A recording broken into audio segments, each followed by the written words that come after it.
Pues ya inicien, ya. Doctor, ¿continuó donde estaba o quiere que empiece desde el inicio? No, ya continúate. Ahorita nos regresamos. Ok.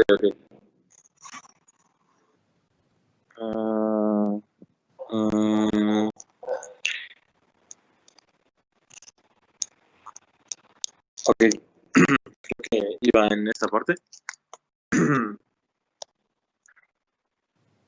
Ok, iba en esta parte, acaba de terminar lo que son las tomografías computarizadas, que precisamente se utilizan para verificar si hay metástasis, que como ya les explicaba, el ovario, los tumores ováricos causan metástasis por estar en región intraperitoneal. Entonces todos los órganos intraperitoneales corren el riesgo de tener metástasis, como el hígado, el vaso y los intestinos. Entonces, bueno, esta parte ya se las había explicado. Y bueno, igual en su diagnóstico tenemos el ultrasonido transvaginal, que como ya les había dicho, es el estudio preferido para evaluar una masa y categorizar su riesgo de malignidad. Este ultrasonido transvaginal tiene una sensibilidad del 86 al 91% y una especificidad del 68 al 83%. También tenemos el ultrasonido, este es el ultrasonido pélvico, que nos va a servir para verificar o para estadificar un índice morfológico de malignidad. Este índice morfológico de malignidad tenemos varios aspectos como una rúbrica con la que nos vamos a sacar que es el aspecto sólido o mixto de esta tumoración, la presencia de tabiques o septos, el tamaño que sea mayor a 10 centímetros en premenopáusicas y de 5 centímetros en posmenopáusicas, la citis, la bilateralidad y el contorno. Ok, y la tablita que tengo ahí abajo del índice morfológico de malignidad, es para sacar un puntaje. Los puntajes se van a sumar. En caso de tener una pared delgada, que significa que simple, tenemos 0 puntos. Una pared delgada con ecogenicidad difusa tenemos 1 punto. 2 puntos tenemos en una pared irregular con septos menores a 3 milímetros. 3 puntos tenemos en proyecciones papilares o septos mayor a 3 milímetros, perdón, me faltó el número ahí. Y en 4 puntos tenemos en los tumores complejos, que son predominantemente sólidos. Bueno, una vez juntando este puntaje, vamos a sacar un índice morfológico de malignidad. Si tenemos menos de 5 puntos, el riesgo de mortalidad es del 0.3%, casi nulo. Si tenemos de 5 a 7 puntos, el riesgo es del 41%, y si tenemos más de 7 puntos, el riesgo es de un 84%. Entonces, hay que estar muy atentos a esos. Para el ultrasonido Doppler es complementario al ultrasonido y nos va a sacar ahora un índice morfológico de malignidad, pero va a ser modificado. En este ultrasonido de Doppler también vamos a tener otras características, otra rúbrica, que va a ser un aumento de volumen sanguíneo secundario a neovascularización. También podemos visualizar los vasos de pared muy fina, también podemos visualizar la desorganización vascular, así como las anastomosis. También podemos visualizar o darnos idea del bajo índice de resistencia, que va a ser menor al 0.4, y un bajo índice de pulsatilidad que va a ser menor al 0.1. Y bueno, como ya le decía, tenemos todas estas características, también nos las van a conjuntar en una sola estadística, que es la de GRATS. Y las categorías del GRATS o GRATS, no sé cómo mencionarla, el GRATS 0 no concluye o patología es no concluyente o patología extraginecológica. En el GRATS 1, ambos ovarios están normales. En el GRATS 2 es benigno o funcional. En el GRATS 3 es benigno estructural y el riesgo de malignidad es menor al 2%. Ay, perdón, le moví aquí. En el GRATS 4 es sospechoso de malignidad y un GRATS 5 es alta probabilidad de malignidad. Y bueno, concluyendo estos estudios del laboratorio, podemos proseguir a hacer una laparotomía. En presencia de un tumor ovárico sospechoso, se va a realizar esta laparotomía. Todo tumor sospechoso se debe considerar como maligno hasta demostrarse lo contrario. Esta laparotomía, en caso que no tengamos ascitis, esta laparotomía, lo que vamos a realizar en esta laparotomía es un lavado peritoneal y una biopsia de peritoneo de fondo de saco de Douglas. Y si tenemos ascitis, tenemos que realizar una citología de líquido intraperitoneal y una biopsia de ganglios e implantes que tengamos en esa región. Posteriormente a esta laparotomía vamos a realizar una citorreducción. Ahora, un repaso de todo lo que se acabó de dar, como un esquema de pasos. En número 1 se va a sospechar del tumor ovárico con o sin ascitis. Posteriormente vamos a realizar el ultrasonido. Después, en caso de ser una mujer menopáusica en la que realizamos este ultrasonido y tenemos un tumor de cualquier tamaño o forma que hayamos identificado, además de ovarios palpables, vamos a realizar la laparotomía. En caso de ser una mujer premenopáusica y tenemos tumor sólido o mixto, igualmente vamos a realizar una laparotomía. En caso de una mujer premenopáusica tenemos un tumor quístico y este tumor quístico es mayor a 8 centímetros, también vamos a realizar una laparotomía. Y en caso de que este tumor quístico sea menor de 8 centímetros, lo que vamos a realizar es un control de 1 a 2 ciclos con un nuevo ultrasonido. Y si si después de este control que hayamos hecho en los ciclos, el tumor se desaparece, pues la damos de alta. En caso de riesgo, que la paciente tenga enfermedades concomitantes que puedan elevar el riesgo de esta operación, lo que vamos a realizar es una laparoscopía y una biopsia. Vamos a tratar de evitar hacer punciones repetidas, ya que podemos implantar estas células carcinógenas en otros lados y podemos hacer metástasis solamente con esas funciones. Implantes en otras áreas. Factores de riesgo que tenemos para desarrollar tumoraciones, como cáncer ovárico. El más importante es el antecedente familiar de cáncer mamario u ovárico y es del 5 al 10% de las pacientes que tienen disposición genética hereditaria.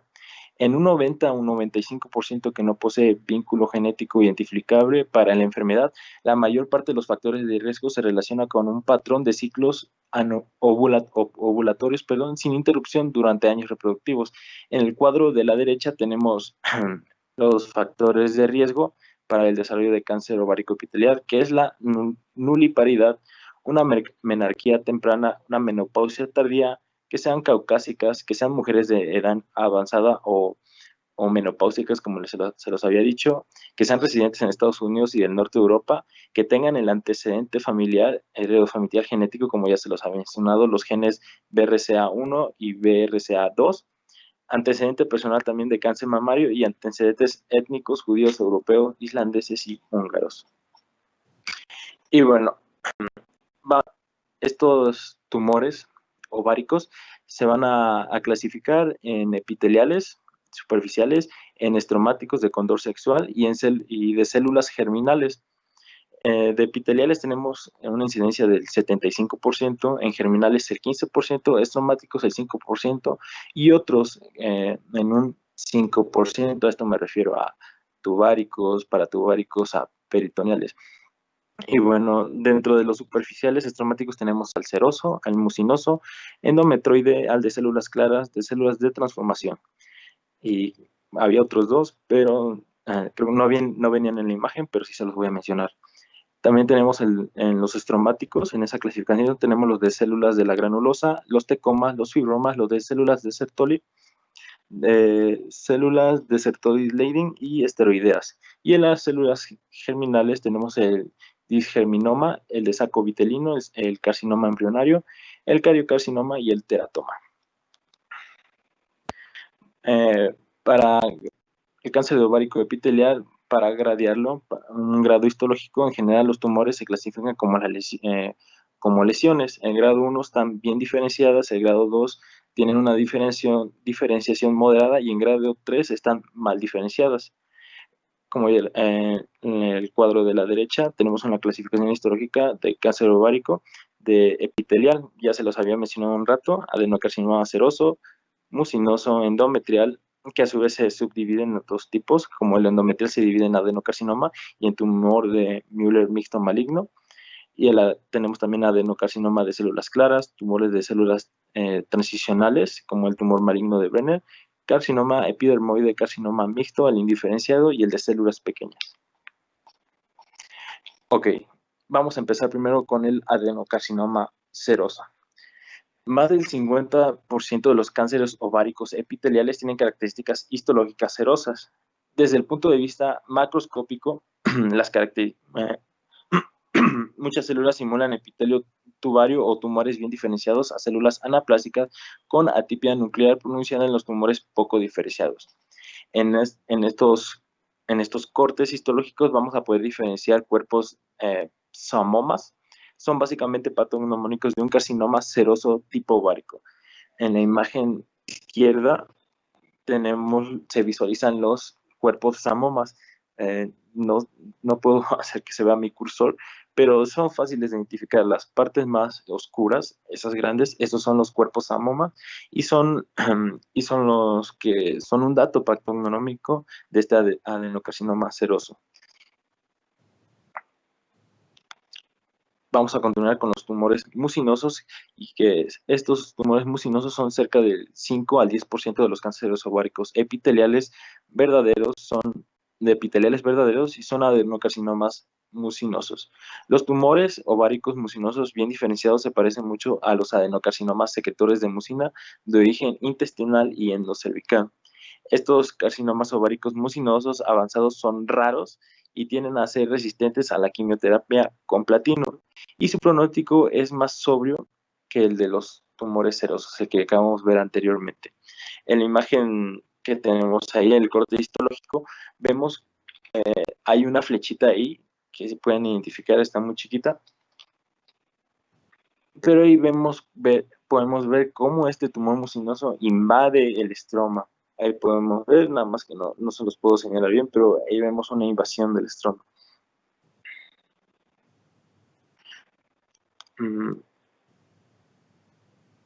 Ahí está, tumores endometriales. Cerca del 15 al 20% de estos cánceres ováricos epiteliales son adenocarcinomas endometriales. Es el segundo tipo histológico más frecuente. El primer tipo es el que ya se había mencionado primeramente, que es el seroso. Este es un tumor mixto maligno de los conductos de Müller, que es una categoría de estos tumores endometriales, que es un carcinosarcoma. Este tumor raro conforma menos del 1% de los cánceres ováricos. Su pronóstico es más sombrío y es similar desde el punto de vista histológico al tumor primario. Por definición, contiene elementos mesenquimatosos y epiteliales malignos. Tenemos el adenocarcinoma de células claras, que también es un subtipo de tumores epiteliales, que comprende del 5 al 10% de los cánceres ováricos epiteliales y son los que se relacionan más a menudo con endometriosis pélvica.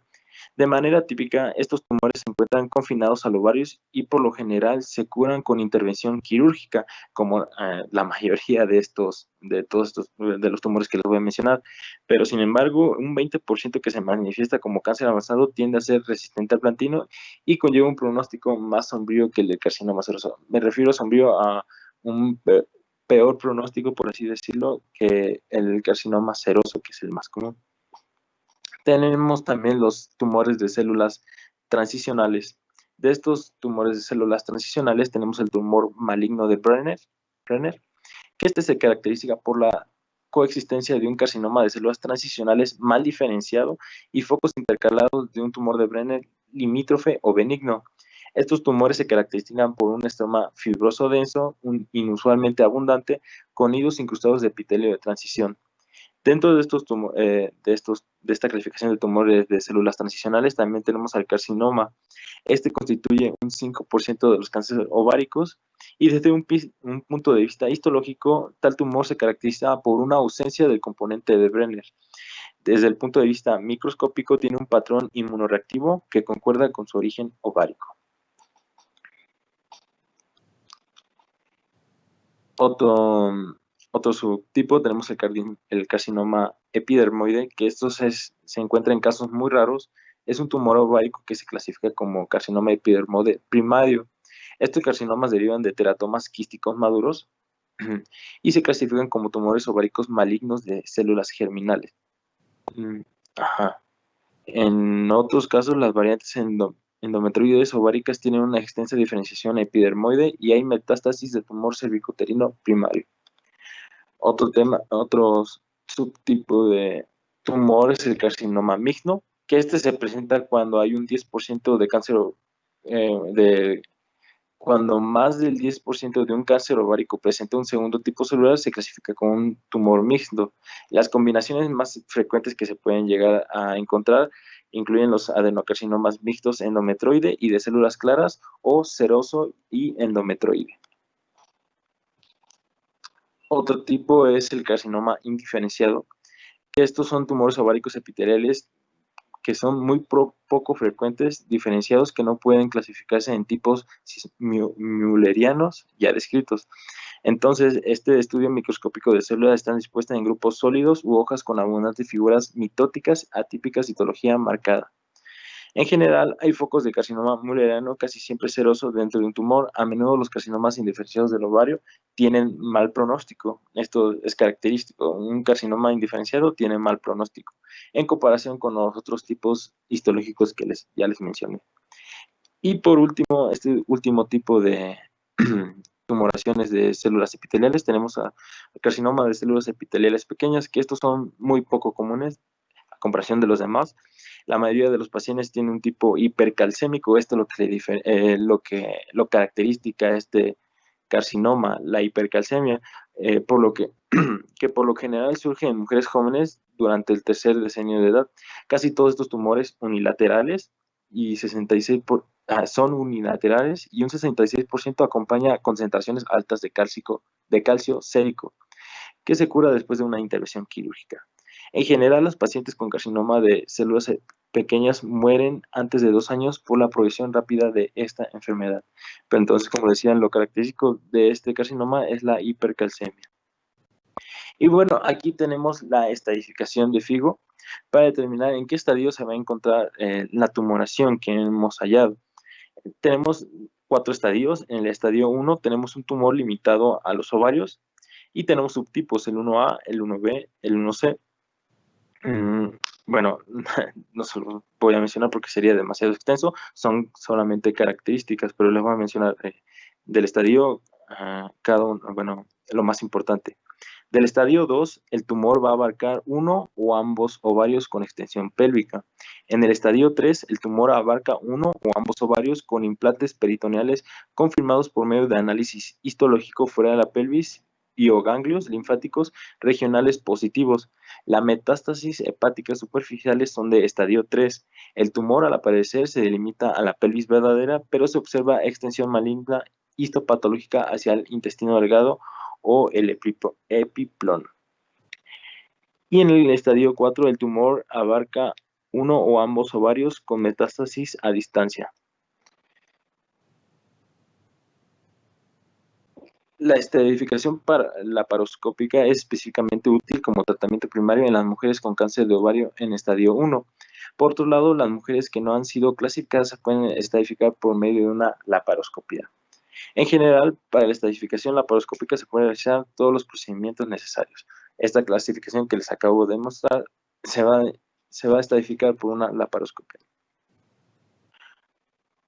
Ok, el tratamiento de estas tumoraciones epiteliales, tenemos primero el tratamiento para mujeres que tienen que conservar su fertilidad, que aún no están satisfechas en el número de hijos o que aún no tienen hijos y quieren tener hijos. Bueno, en algunos casos es posible realizar una intervención quirúrgica y conservar la fertilidad cuando el cáncer se encuentra confinado en un solo ovario. Muchos pacientes terminan con un estadio mayor después del procedimiento, pero cuando el cáncer se encuentra en estadio 1, su supervivencia a largo plazo es excelente con una salpingo-oferectomía unilateral. En otros casos es necesario administrar quimioterapia posoperatoria pero en estos pacientes casi siempre conservan su capacidad de concebir y finalmente pueden llevar un embarazo hasta el término. Y un tratamiento para un cáncer avanzado, que es casi 66% de las pacientes tendrá cáncer en estadios 3 y 4, y por tanto el tratamiento de varias modalidades será indicado para obtener el mejor resultado. De igual manera, de manera ideal, el inicio se utiliza la citorreducción quirúrgica para eliminar el cáncer macroscópico, seguida de 6 ciclos de quimioterapia a base de platino. Ok, ya les había mencionado los factores de riesgo, ahora también tenemos factores para un pronóstico favorable de este cáncer de ovario. ¿Cuáles son? La juventud, un buen estado de desempeño, un tipo celular distinto a mucinoso o de células claras, que tengamos el tumor bien diferenciado, que tenga un volumen menor de la enfermedad antes de cualquier reducción quirúrgica del volumen, ausencia de ascitis, un tumor residual pequeño después de citorreducción quirúrgica primaria. Ok, pasamos a la segunda clasificación, que es lo de tumores ováricos de células germinales. Estos tumores de células germinales se originan en los elementos primordiales de las gónadas femeninas y comprenden 1/3 de todas las neoplasias ováricas. El teratoma quístico duro, o también llamado quístico dermoide, es por mucho el subtipo más frecuente y representa aproximadamente un 95% de todas estas neoplasias de células germinales, y su comportamiento clínico es benigno, solamente, de este quiste dermoide. Por el contrario, en países occidentales estos comprenden menos del 5% de los cánceres ováricos malignos e incluyen disgerminomas, tumores del saco vitelino, teratomas inmaduros y otros tipos menos comunes que se los voy a mencionar a continuación.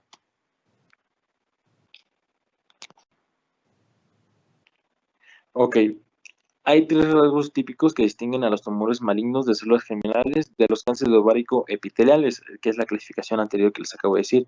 Número 1, la patología de las pacientes casi siempre inicia a una edad menor, por lo común en la adolescencia o al principio del tercer decenio de la edad. Si ven en la clasificación anterior, la patología empezaba o es más probable en mujeres menopáusicas. No, en mujeres próximas a menopausia. Número 2, al momento del diagnóstico, la mayoría de las mujeres presenta enfermedad en etapa 1. Y en el tercer rasgo típico, el pronóstico es excelente por la gran sensibilidad de los tumores a la quimioterapia, incluso para aquellas personas con una enfermedad avanzada. En su clínica de esos tumores, el síntoma inicial en 85% de las pacientes es dolor y refleja el crecimiento rápido de un tumor unilateral grande cuya cápsula se distiende o experimenta hemorragia o necrosis. En la exploración física casi nunca hay datos físicos distintivos en una persona con tumores malignos de células germinales. El más frecuente es una tumorización palpable en el examen pélvico.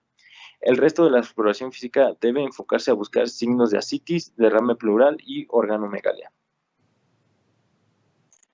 En los estudios de laboratorio que vamos a realizar en estas pacientes con sospecha de tumor maligno de células germinales, debemos solicitar la medición de marcadores tumorales. Estos marcadores tumorales es la fetoproteína alfa y la gonadotropina coriónica humana. También vamos a solicitar una biometría hemática completa y pruebas de la función hepática. En estudios de imagen, lo que vamos a solicitar, en lo que vamos a hacer y nos va a presentar va a ser que tienen rasgos característicos en las imágenes obtenidas por ecografía o tomografía computarizada. En el cuadro de la derecha vemos los marcadores tumorales séricos en células germinales. De estos dos que los acabo de mencionar, la alfa-fetoproteína y la gonadotropina coriónica humana. En el disgerminoma tenemos positiva la gonadotropina coriónica humana. En el tumor del saco vitelino tenemos una alza de la alfa-fetoproteína, al igual que en el teratoma inmaduro. En el cariocarcinoma tenemos una alza de marcador tumoral que es la gonadotropina Y en el tumor mixto de células germinales y en el poliembrioma tenemos la alza de estos dos marcadores tumorales. La clasificación modificada de la Organización Mundial de la Salud nos divide estos tumores de células germinales en disgerminoma, en tumor de saco vitelino, en carcinoma embrionario, poliembrioma y en coriocarcinoma no gestacional, que a continuación se los voy a mencionar. Número 1, disgerminoma. Este grupo incluye a pacientes con mosaicismo del síndrome de Turner y síndrome de Schreier. En nivel microscópico se observa una proliferación monótona de grandes células claras, redondeadas, poliédricas, en glucógeno citoplasmático y que contienen núcleos centrales con uno o pocos nucleolos prominentes. Para el tratamiento de este disgerminoma, el tratamiento es estándar y casi siempre incluye un procedimiento quirúrgico que conserva la fertilidad con salpingo-oferectomía unilateral. A ver, permítame un ratito.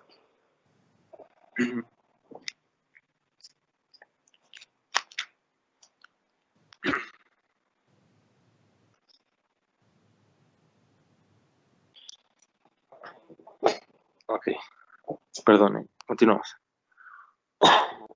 En el segundo subtipo tenemos a los tumores de saco vitelino, que estos van a representar de un 10 al 20% de todos los tumores ováricos malignos de las células germinales. A simple vista, estos tumores van a formar tumoraciones sólidas, más amarillas y fiables que los disgerminomas. A menudo estos presentan necrosis y hemorragia focal con degeneración quística y rotura. La apariencia microscópica de los tumores de saco vitelino a menudo es diversa, o sea que no tenemos como que una forma, un relieve, un tamaño. Los tumores de saco vitelino de tipo más letal de las adenoplasias ováricas malignas de células germinales. Como resultado, todas las pacientes reciben quimioterapia y cualquiera que sea la etapa de la enfermedad.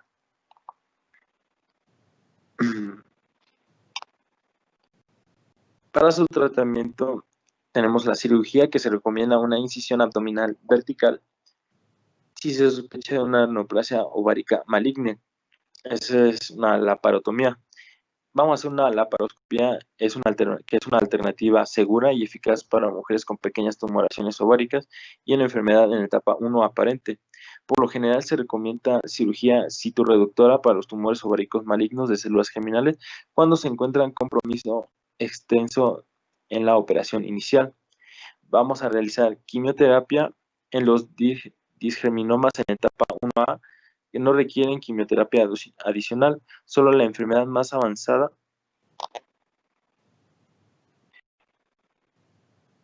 y todos los demás tipos histológicos de tumores malignos de células germinales requieren quimioterapia combinada. Ok. De estos tumores, bueno, si bien les mencioné más tipos de tumores de células germinales, pero solo mencioné el disgerminoma y el tumor de saco vitelino, porque los otros tres pues ya son obstétricos, ya son carcinomas embrionarios y poliembrioma que no se ven normalmente en una mujer que no ha estado embarazada. Entonces por eso nomás le mencioné lo del disgerminoma y el tumor de saco vitelino. Ahora vamos a pasar a los de los sistemas de cordones sexuales. Esta es la última clasificación.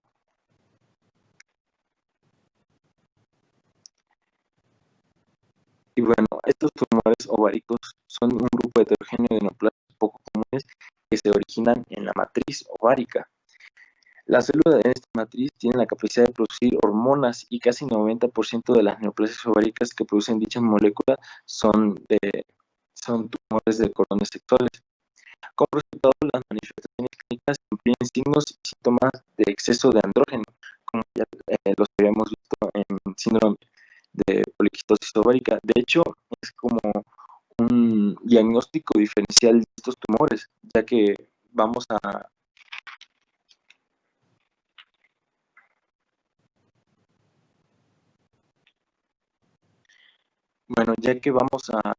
realizar los datos de hiperandrogenismo y igualmente esta mujer nos va a presentar acné, nos va a presentar virilización, pérdida de cabello, pero hay algunos datos igual de laboratorio que nos van a diferenciar de un síndrome de poliquistosis ovárica a una tumoración. Ahorita más adelante sí los voy a mencionar. En la clínica tenemos una pubertad precoz, que es signo de la presentación en más del 80% de las niñas prepubertales, en las que al final se diagnostica este tipo de tumores ováricos. Las adolescentes a menudo refieren a menorrea secundaria. En mujeres adultas los síntomas más frecuentes son menometrorragia, que es la falta de menstruación por diferentes etiologías, y hemorragia posmenopáusica y además el hirsutismo leve. En la exploración física se va a identificar una tumoración abdominal pélvica. ¿Por qué va a ser una pubertad precoz? Si estas tumoraciones se encuentran en niñas, estos tumores, como dicen, se encuentran en las células estromales. Por lo tanto, van a hacer que una hipersecreción de estas hormonas, que aún no tienen por qué darse a la alta para no desarrollar todavía los órganos sexuales, para todavía producir la ovulación, pero como se va a producir esta hiperplasia, pues va a haber una hipersecreción y por eso va a haber una pubertad precoz. Los marcadores tumorales que se encuentran en estos tumores de estroma de cordones sexuales son en los tumores de células de la granulosa, en forma adulta y juvenil, se encuentra la inhibina A y el estradiol. En tumores de célula de Sertoli Leydig se encuentran igualmente la inhibina A y la alfa-fetoproteína. En el tumor del cordón sexual con túbulos anulares se encuentra la inhibina A y B. Y en tumores de células esteroideas no específicos se encuentran las hormonas esteroideas elevadas antes del tratamiento. Las pruebas de laboratorio que tenemos para este tipo de tumores de células estromales: las concentraciones altas de testosterona, la androstenediona, o ambas, son muy sugestivas en este tipo de tumores ováricos en una mujer con signos y síntomas de virilización. Por lo tanto, como les decía, una diferenciación para síndrome de poliquistosis ovárica es que tenemos la alza de los dos de andrógenos, pero lo que nos va a diferenciar de una tumoración ovárica es las concentraciones séricas de testosterona mayores a 150 gramos por cada 100 mililitros, o los niveles de sulfato de hidroepiandrosterona superiores a los 8.000 gramos por litro. En las imágenes, en los estudios imagenológicos, vamos a realizar una ecografía y una tomografía computarizada para confirmar esta ecografía. ¿Cómo vamos a realizar esta gradación? Se considera que todos los tumores ováricos de células de la granulosa tienen potencial maligno, y la clasificación según la OMS es la siguiente: tumores de células de la granulosa estromales que se pueden dividir en adulto, en juvenil, en grupo de tecoma fibroma, y otro subtipo es los tumores de células de Sertoli estromales. También tenemos los de tumor de cordón sexual con tubos anulares, los tumores de células esteroideas, y nada más. Ok, el primer subtipo de tumores es los tumores de células de la granulosa, que aproximadamente son un 70% de estos tumores ováricos. La forma adulta, que comprende un 95% de estos casos, y la juvenil representa un 5%. En el adulto es común la menometrorragia y la hemorragia posmenopáusica. Son signos frecuentes y reflejan exposición endometrial prolongada a estrógenos. El marcador tumoral que se eleva es la inhibina B. Los tumores de células de la granulosa son grandes, poliquísticos, y a menudo tienen más de 10 a 15 centímetros de diámetro. La superficie a menudo es hematosa y muy adherente a otros órganos pélvicos. Y el juvenil, que es un 90%, se diagnostica en la pubertad. Este tumor es probable que las mujeres afectadas tengan concentraciones elevadas de estrógenos, progesterona y testosterona con supresión de gonadotropinas. Se presenta pubertad precoz, porque, como ya les había dicho, y al microscopio las características citológicas que vemos son sus núcleos redondeados hipercromáticos, sin hendiduras en forma de grano de café. La siguiente clasificación, como les había dicho, es el tecoma, y estos tecomas son tumores sólidos cuyas células se asemejan a las de la teca que rodean los folículos ováricos normales. Por su textura, en la ecocardiografía se ven como tumoraciones sólidas en los anexos y pueden simular leiomiomas extrauterinos. Estos tumores sólidos están entre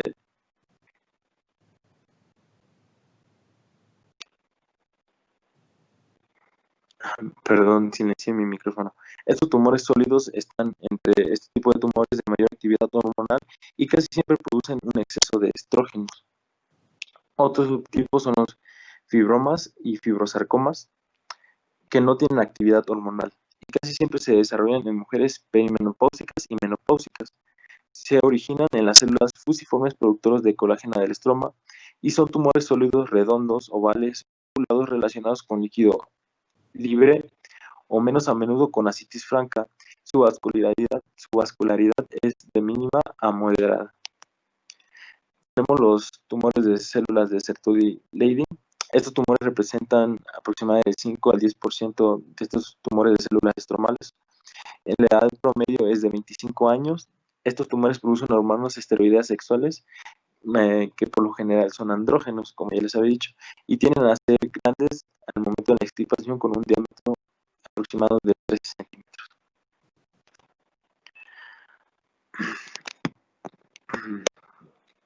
Otro subtipo tenemos a los tumores de los cordones sexuales con túbulos anulares.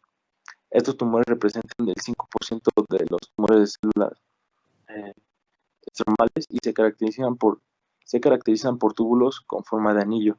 Existen dos tipos de estos tumores de cordones sexuales. Número 1, en pacientes con síndrome de Peutz-Jeghers, por lo general, en pacientes que tienen esta enfermedad, por lo general dichas neoplasias son pequeñas, multifocales, calcificadas, bilaterales y se diagnostican en forma incidental. En el tipo 2 son pacientes que no tienen este síndrome y estas tumoraciones se van a presentar más grandes, unilaterales, sintomáticas y tienen un índice de malignidad clínica de entre 15 y 20%.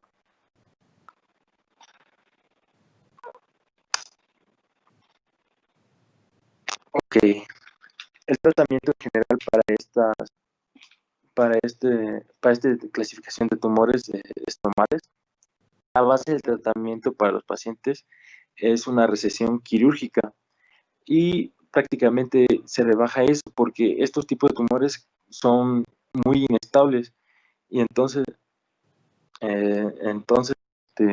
si después de una resección quirúrgica vamos a iniciar una quimioterapia, pues puede ser que alteremos esa liberación de hormonas que no queremos.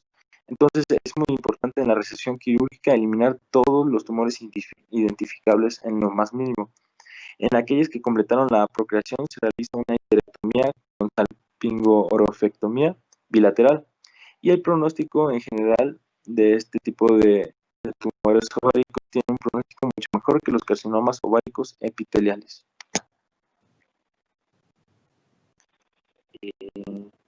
Hasta ahí acaba la presentación, doctor.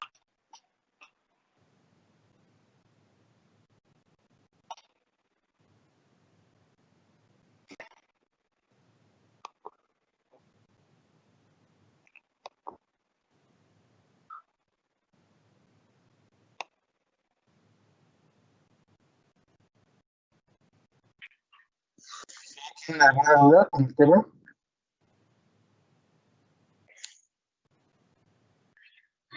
¿Sí me escuchan? Sí, doctor. ¿Alguna duda?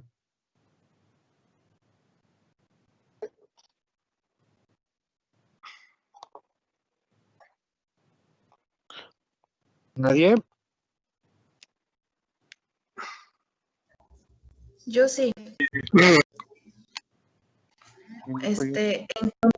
Encontré que, por ejemplo, hay un plan de manejo para los tumores, lo que son los benignos, y en este caso se utiliza, bueno, no sé si estoy bien hecho. Bueno, mi pregunta es de que no encontré cuáles son los anticonceptivos que Perdón. se pueden dar como tratamiento, que los bueno, se dan como tratamiento los anticonceptivos orales, que van a estar combinados, pero no me explicaba qué anticonceptivos, no sé si estaría bien o si se puede dar ese tratamiento para poder disminuir lo que son estos quistes.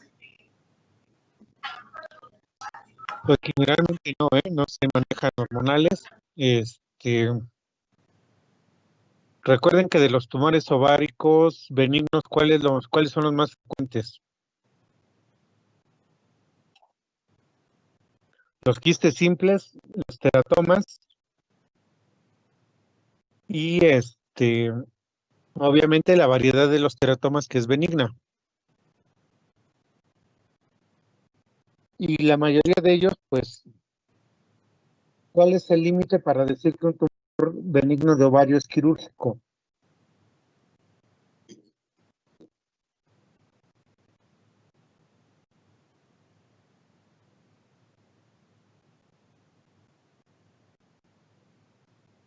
¿3 centímetros?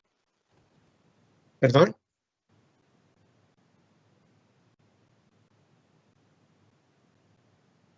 Normalmente son 5 centímetros, mayor de 5 centímetros el tumor se opera o el quiste se opera. Recuerden las diferencias radiológicas entre tumores benignos y malignos. Son muy claras. Si el ultrasonido le reporta septos, si le reporta paredes engrosadas, pues seguramente estamos hablando de un tumor maligno.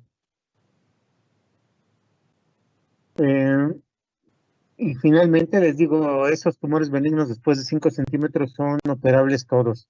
El riesgo de ruptura pues es mucho, por lo tanto las pacientes se tienen que operar.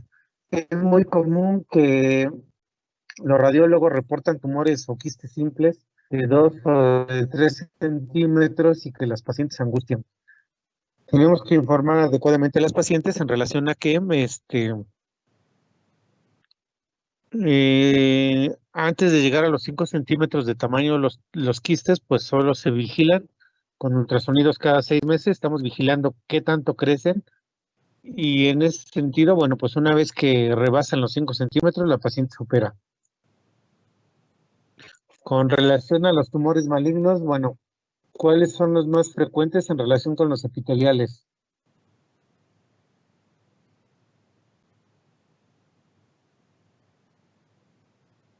Los serosos. Finalmente los serosos, ¿no? Después de ahí vienen los mucinosos, en un Endometriales. porcentaje de endometrioides. Los serosos ocupan casi el 80% de todos los tumores malignos, ¿sí? Y el otro 20%, bueno, pues ya se distribuye entre todo el resto de los tumores. Los tumores de los cordones sexuales, ¿cuál es el más representativo?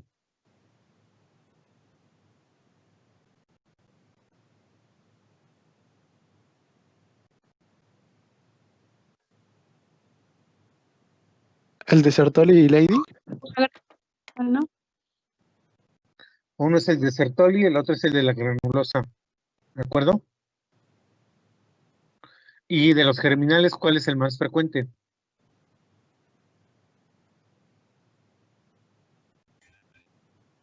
El disgerminoma. ¿El disgerminoma? Los tumores germinales, bueno, pues entra el disgerminoma o los teratomas, ¿de acuerdo? El disgerminoma, pues es más frecuente en pacientes jóvenes, mujeres de 22, de 25 años, pueden desarrollar un disgerminoma. El resto de los tumores ya son muy raros, entonces únicamente pues vamos a enfocarnos a lo más frecuente. El diagnóstico ya lo dijimos, marcadores tumorales son muy específicos para cierto tipo de tumores. CA 125 no es tan específico, se eleva en donde hay inflamación pero sí nos orienta en el caso de tener un tumor de ovario de 5 o de 8 centímetros y que nos reporten septos y una elevación del CA 125, pues nos orienta a pensar que es un tumor maligno. Entonces, en función de los marcadores tumorales, pues es que definimos qué tipo de tumores. Ya dijimos que hormona gonadotropina, alfa-fetoproteína o antígeno carcinoembrionario, ¿en qué tipo de tumores se está elevando? Ahora, el tratamiento quirúrgico, ¿en qué consiste? Esto es una rutina de ovario que comprende la histerectomía total abdominal más la salpingoforectomía bilateral, la apendicectomía, la omentectomía, el lavado peritoneal y sobre todo la toma de biopsias de peritoneo y en algunos casos la toma de algunos ganglios. De esta manera vamos a tipificar el tipo el tumor, perdón, y también de la misma manera, pues vamos a saber el estirpe histológico. Y dependiendo, pues lo que el patólogo nos reporte, bueno, pues ya podemos etapificar la paciente y de allí los tratamientos. ¿Qué otra cosa? Pues parece que nada más. No sé si tengan alguna duda.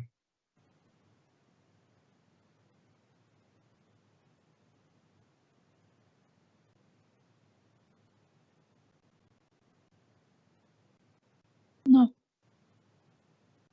Ok, entonces nos escuchamos el día lunes. Por Doctor, favor. doctor, una pregunta. Disculpe, había leído que se ocupaba como, no sé si está bien, coadyuvante el cisplatino en los tratamientos, pero no sé si está bien.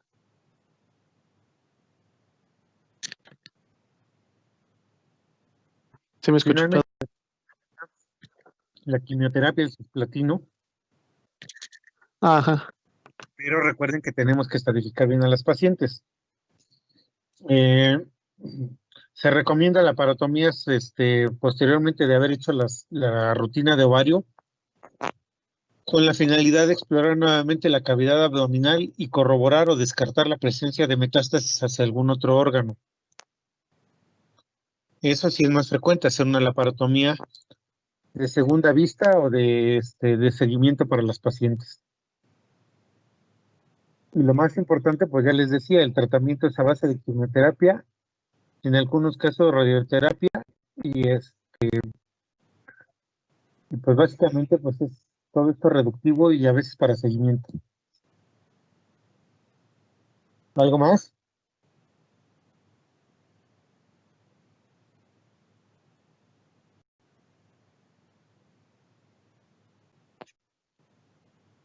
No, gracias.